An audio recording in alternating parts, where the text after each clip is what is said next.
Explaining concept 2। समझ लो हमारे पास एक रॉड है जिसके ऊपर टेंशन लगा हुआ है पी मतलब पी का टेंशन लगा हुआ है जिसके ऊपर। इसके लिए इनिशियल लेंथ थी Li, इसका इनिशियल डायमीटर है Di। Due to the tension applied इसकी लेंथ जो हो जाती है वो हो जाती है Lf और इसका डायमीटर हो जाता है Df। Important thing, volume will be conserved any day.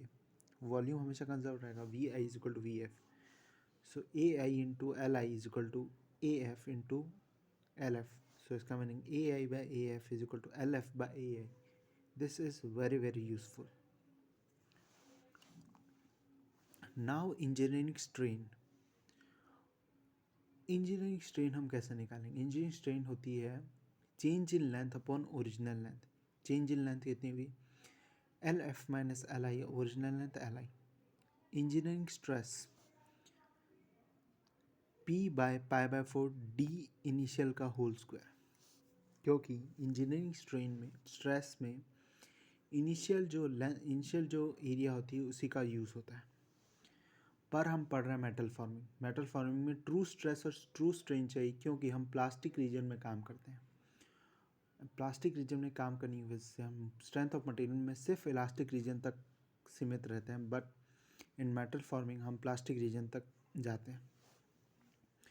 तो true strain is equal to Ln Lf by Li। ये आया कहाँ से? I will explain. Sigma t is equal to Ln 1 plus e होता है, ये डेरिवेशन से आया है, बहुत लंबा डेरिवेशन है। Ln 1 plus Lf minus Li by Li is equal to Ln Lf by Li। Just now I study Ln Ai by Af। So the important formulas are sigma t is equal to sigma engineering 1 plus E engineering is equal to K sigma t raised to n, perfectly valid. Et is equal to ln 1 plus E। Now there is one important point। ये क्या देता है? ये सब points क्या देते हैं? सब लोग हमें ग्राफ में, ये तो इलास्टिक रीजन है, इस पॉइंट पे हमें निकालना है ट्रू स्ट्रेस।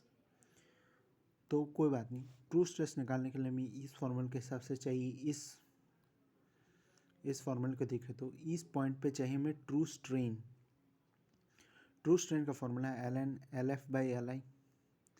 तो इस पॉइंट पे हमें फाइनल लेंथ कितनी, इस पॉइंट की लेंथ कितनी है मतलब देखें तो, और इनिशियल लेंथ कितनी थी, उससे आ जाएगा इस पॉइंट पे जो ट्रू स्ट्रेन लग रही है और उससे इस पॉइंट पे ट्रू स्ट्रेस की वैल्यू आ जाएगी।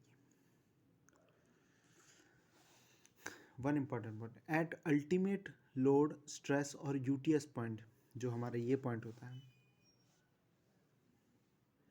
अगर इंजीनियरिंग कर्व में देखें तो ऐसा कुछ होता है, सॉरी ये नहीं होता है।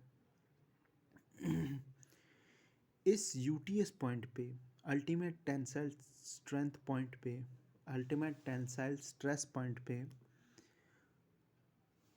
ईटी की वैल्यू होती है वो स्ट्रेन हार्डनिंग एक्सपोनेंट के बराबर हो जाती है। And this is a very very long derivation which I no need to derive. Mean flow stress is very very very important. Mean flow stress, first of all, mean flow stress is only useful for solving questions। Means without the mean flow stress हम question को solve नहीं कर पाएंगे। Mean यानी के epsilon T raise to 1 plus निकालना तो पड़ेगा in rolling, extrusion, all this forging, सब क्वेश्चन में। Now some more important question. कभी कभी हम क्या करते हैं, मीन फ्लो स्ट्रेस नहीं निकालते और हम क्वेश्चन में सिर्फ यील्ड पॉइंट, यील्ड स्ट्रेंथ दी होती है। कम क्वेश्चन में हम रोलिंग के यील्ड स्ट्रेंथ पे इस्तेमाल करते थे। क्यों? क्योंकि अगर मटेरियल में स्ट्रेन हार्डनिंग हो ही नहीं रही हो, जैसे अब मैंने एक्सप्लेन किया था स्ट्रेन हार्डनिंग का ग्राफ ऐसा होता है, अगर मटेरियल में स्ट्रेन हार्डनिंग हो ही ना रही हो तो या तो मटेरियल ऐसे बिहेव करेगा या मटेरियल ऐसे बिहेव करेगा। जनरली ऐसे बिहेव करेगा, दिस इज़ नॉट इम्पॉर्टेंट, ऐसे बिहेव करेगा। इसका मतलब यहाँ straight line break. So in this case sigma mean is equal to sigma yield.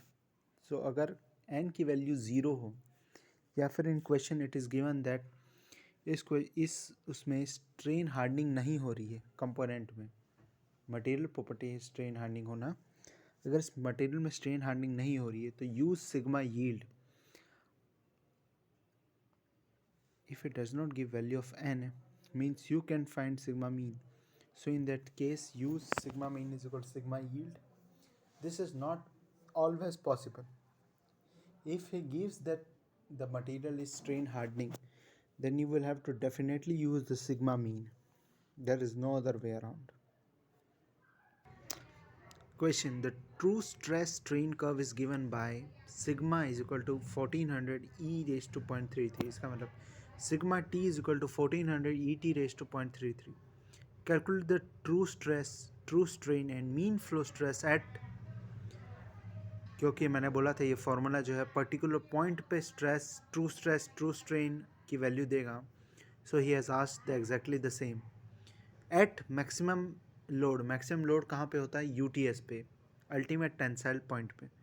And we know ऐसा कर्व होगा, स्ट्रेन हार्डनिंग होगी इसमें. This is not the curve, ये तो मैंने इंजीनियरिंग का बना दिया, इसका ओरिजिनल कर्व होगा ऐसे. पहली बात, इन सब क्वेश्चन में हमेशा ट्रू स्ट्रेस और ट्रू स्ट्रेन का कर्व बनेगा. He will never give engineering stress strain curve ऐसा. सो यहाँ पे एक होगा यूटीएस पॉइंट. इस यूटीएस पॉइंट पे हमें पूछा है ट्रू स्ट्रेस और true strain. So at UTS I know this.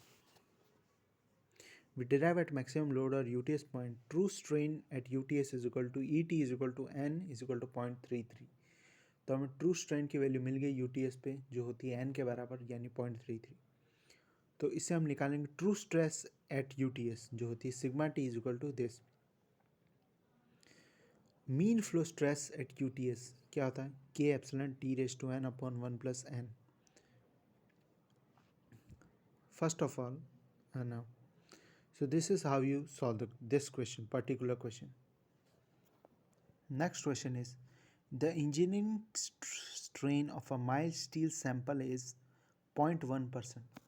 मतलब इंजीनियरिंग स्ट्रेन दी है 0.1%. इंजीनियरिंग स्ट्रेन 0.1% डिवाइड बाय 100, इसका मतलब 0.000 मतलब 0.001. द ट्रू स्ट्रेन इज, तो ट्रू स्ट्रेन का फॉर्मूला क्या आता है? दोनों की जो रिलेशन क्या है, ये है relation. Now the next question, the true stress versus true strain relationship for a metal is given by this. The cross section area at the start of the test is this 100 mm square, मतलब AI की value थी. The cross section area of the at the time of the necking, necking कब होती है? अगर engineering graph देखूँ तो necking होती है स्टार्ट इधर, यूटीएस के जस्ट बाद नेकिंग स्टार्ट होती है, मतलब यूटीएस में नेकिंग स्टार्ट हो जाती है. So means he wants to say find the cross section area at UTS. अब नाउ यूटीएस इज इन्वॉल्व, इसका meaning e t is equal to n at UTS. So I can find, I just found value of true stress at true strain at UTS. Now true strain is equal to ln 1 plus E. From here I can find true strain at engineering strain at UTS. Now engineering strain का formula, okay, just leave all this. You can also find like ET is equal to N, ET is equal to ln LF by LI. LF मतलब इस point पे जितनी length है upon initial जितनी length थी is equal to ln AI by AF.